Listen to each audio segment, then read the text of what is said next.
जरा सोचो, तुम्हें जेल में 500 करोड़ का सोना मिल जाए, लेकिन इतना सोना जेल से बाहर कैसे आएगा? ये तो कहानी सुनकर ही पता चलेगा। कहानी की शुरुआत होती है जोंग नाम के एक राइटर से, जो फिल्मों की कहानियां लिखता था। जोंग अपने प्रोड्यूसर से मिलने एक कसीनो में गया, जहां प्रोड्यूसर किसी दूसरे राइटर को पीट रहा था क्योंकि उसने समय पर कहानी पूरी नहीं लिखी थी। इधर जोंग की कहानी भी अब तक अधूरी थी, इसीलिए उसने प्रोड्यूसर से 1 महीने की मोहलत मांगी, पर प्रोड्यूसर ने सिर्फ 4 दिन का समय देकर कहा कि अगर 4 दिन में पूरी कहानी नहीं मिली ना तो मेरे सारे पैसे वापस कर दियो।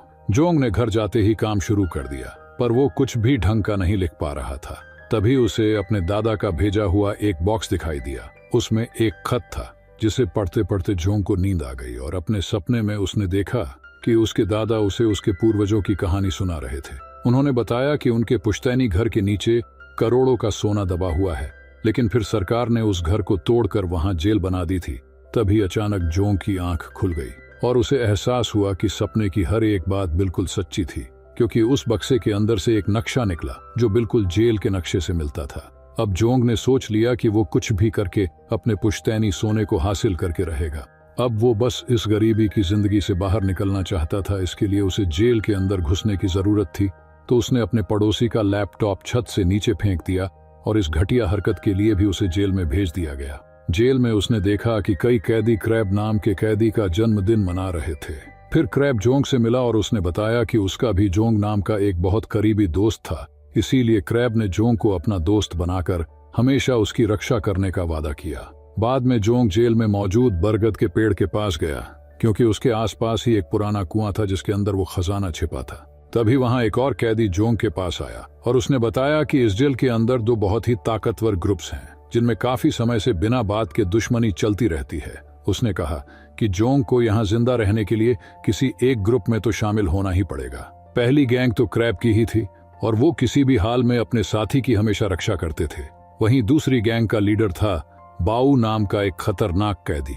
ये सुनकर जोंग ने कहा कि वो किसी ग्रुप में शामिल नहीं होना चाहता, क्योंकि वो तो यहाँ बस अपना सोना ढूंढने आया है। पर जल्द ही बाऊ के आदमी जोंग और बाकी नए कैदियों को पकड़कर बाऊ के सामने ले आए।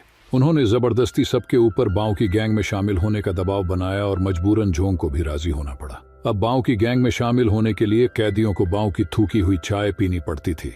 जब जोंग की चाय पीने की बारी आई तो अचानक क्रैब और उसके आदमी जोंग को बचाने आ गए।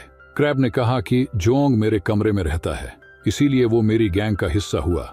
ये देखकर बाऊ गुस्से से तिलमिला उठा और उसने जोंग की जिंदगी बर्बाद करने का फैसला कर लिया। फिर अगले दिन बाऊ ने जबरदस्ती जोंग को कोकरोचेस वाला दलिया खाने पर मजबूर किया, पर यह सब क्रैब ने देख लिया और अचानक दोनों गैंग्स के बीच जबरदस्त लड़ाई शुरू हो गई। खैर, अगले दिन जोंग को साफ सफाई का काम मिला और मौके का फायदा उठाकर उसने पुराना कुआं खोजने की कोशिश की, जिसके आसपास खजाना छिपा हुआ था।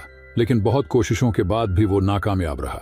अब सुरंग खोजते खोजते वो लाइब्रेरी तक आ पहुंचा, पर बदकिस्मती से बाऊ भी यहाँ था और उसके आदमियों ने जोंग को बुरी तरह पीटा। फिर शाम को क्रैब ने बाऊ से पूछा कि जोंग की ड्यूटी खत्म होने के बाद भी वो अपने कमरे में क्यों नहीं लौटा था। क्रैब को शक था कि बाऊ ने जोंग को नुकसान पहुंचाया होगा। इस बार बाऊ ने कहा कि वो जानता है कि जोंग कहाँ है, पर यह बताने से पहले क्रैब को बाऊ की थूकी हुई चाय पीनी होगी। ना चाहते हुए भी क्रैब को उसकी बात माननी पड़ी और अंत में बाऊ ने उसे बताया कि जोंग कूड़ेदान में पड़ा है। जोंग कूड़ेदान में अपनी आखिरी सांसें गिन रहा था कि एंड मौके पर क्रैब ने जोंग की जान बचाई। उसकी हालत देखकर क्रैब ने फैसला किया कि वो बाऊ से बदला जरूर लेगा। इस पर जोंग भी राजी हो गया, क्योंकि शायद दोनों गैंग्स की लड़ाई में शायद उसे स्टोर रूम से जेल का नया नक्शा मिल जाए, जिसकी मदद से वो शायद पुराने कुएं को ढूंढ पाएगा। फिर जैसे ही दोनों गैंग्स आपस में भिड़ी, जोंग ने मौका पाते ही गार्ड से स्टोर रूम की चाबी चुरा ली, पर इससे पहले कि वो स्टोर रूम खोलता, बाऊ ने उसे पकड़ लिया। फिर बाद में जोंग ने क्रैब से कहा कि तुम्हें मेरी रक्षा करने की कोई जरूरत नहीं है, क्योंकि जब से तुमने मुझे अपने साथ शामिल किया है तब से मेरी मुश्किलें बढ़ती ही जा रही हैं। ये सुनकर क्रैब को धक्का लगा और वो एकदम शांत हो गया। कुछ देर बाद क्रैब ने जोंग से माफी मांगी और कहा कि उसके लिए अपने साथियों की रक्षा से बढ़कर और कुछ नहीं है, इसीलिए उसने गुस्से में बाऊ से पंगा ले लिया। फिर क्रैब ने उसे अपनी पुरानी कहानी सुनाई। कई साल पहले उसका जोंग नाम का एक दोस्त हुआ करता था, जिसने क्रैब को गैंगस्टर से बचाने के लिए अपनी जान की कुर्बानी दे दी थी। उस दिन क्रैब ने अपने साथियों की रक्षा करने की कसम खा ली थी। ये सब सुनकर जोंग को भी बुरा लगा और आखिरकार उसने क्रैब को जेल में आने का अपना असली मकसद बताया। वो जेल की बेसमेंट में छिपा अपना सोना लेकर यहाँ से भागना चाहता था। ये सुनकर क्रैब ने सोना ढूंढने में जोंग की मदद करने का फैसला किया और उसने ये भी कहा कि उसे सोने का कोई हिस्सा नहीं चाहिए। अब प्लान के मुताबिक जोंग ने स्टोर रूम के गार्ड की गर्दन पर केमिकल छिड़क दिया जिससे उसे एलर्जी हो जाए। इसी वजह से उसे तुरंत मेडिकल रूम ले जाया गया। मौका देखकर जोंग ने उसकी यूनिफॉर्म चुरा ली और नकली गार्ड बनकर स्टोर रूम में घुस गया। वहां उसे जेल का नया नक्शा मिला जिसके मुताबिक पुराना कुआं लॉन्ड्री रूम में था। इसके बाद जोंग और क्रैब पुराने कुएं तक पहुंच तो गए, पर अब उनके सामने एक दीवार थी। उन्हें यकीन था कि सोना इसी दीवार के पीछे होगा। जल्द ही उन्होंने हथौड़े मार मार कर दीवार तोड़ डाली। फिर जोंग सोने की तलाश में तुरंत अंदर घुसा, पर काफी देर घूमने के बाद भी उसे सोना कहीं दिखाई नहीं दिया।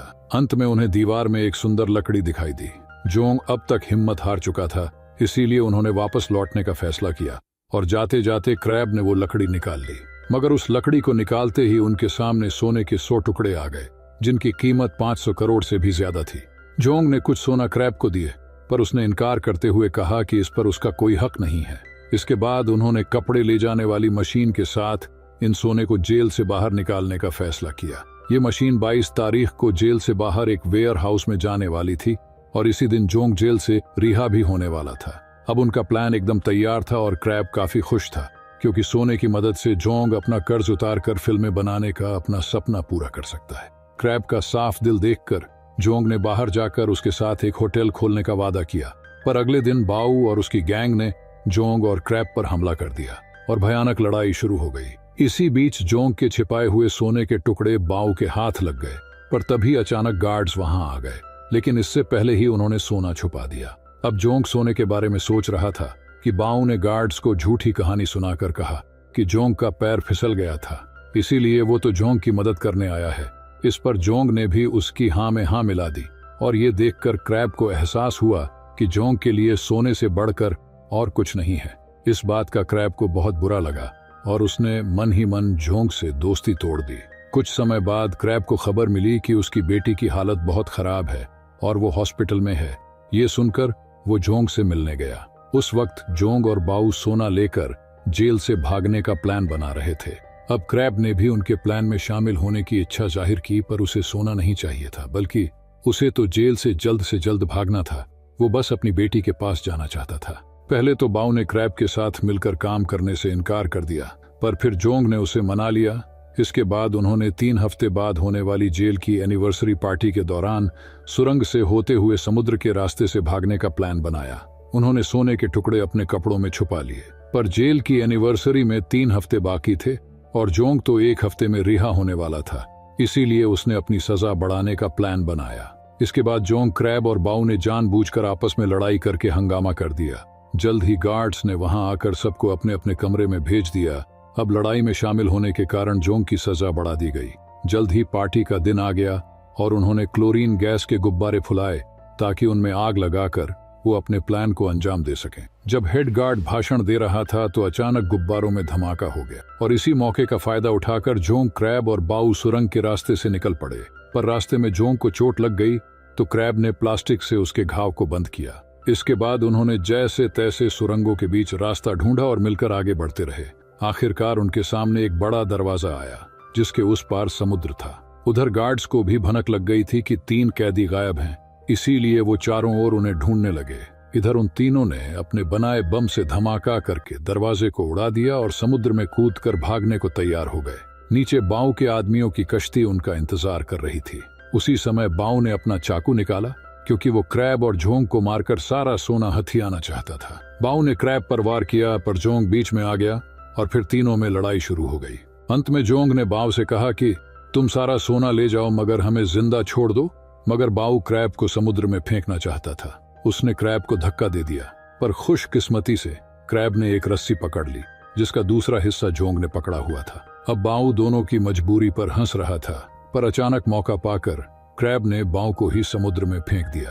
फिर जोंग ने पूरे जी जान से क्रैब को ऊपर खींचने की कोशिश की और तब उसे एहसास होता है कि क्रैब ने शुरुआत से लेकर अब तक एक सच्चे दोस्त की तरह हमेशा उसका साथ दिया था। आखिरकार उसकी कोशिश कामयाब रही और उसने क्रैब को ऊपर खींच ही लिया। तभी उन्हें ढूंढते हुए गार्ड्स भी वहां आ पहुंचे। उन्हें देखते ही जोंग और क्रैब ने खुद को उनके हवाले कर दिया। फिर कुछ दिन बाद क्रैब को खबर मिली कि उसकी बेटी की सर्जरी कामयाब रही और अब वो बिल्कुल ठीक है। जल्दी उसे गार्ड्स के साथ अपनी बेटी से मिलने की इजाजत भी मिल गई। इधर जोंग को पता चला कि जो सोना समुद्र में गिरकर खो गया था वो मिल गया है और अब जोंग ही उसका सच्चा हकदार है। आखिरकार जोंग का करोड़पति बनने का सपना पूरा हो गया और अब वो क्रैब के साथ मिलकर एक होटल खोलेगा। भले ही सोने को ढूंढने के लिए उसे इतनी मुश्किलों का सामना करना पड़ा हो, पर इसी कारण उसे क्रैब के रूप में एक सच्चा दोस्त मिल गया था। अगर वीडियो पसंद आई तो लाइक कर देना, चैनल को सब्सक्राइब कर देना। मिलते हैं अगली वीडियो में।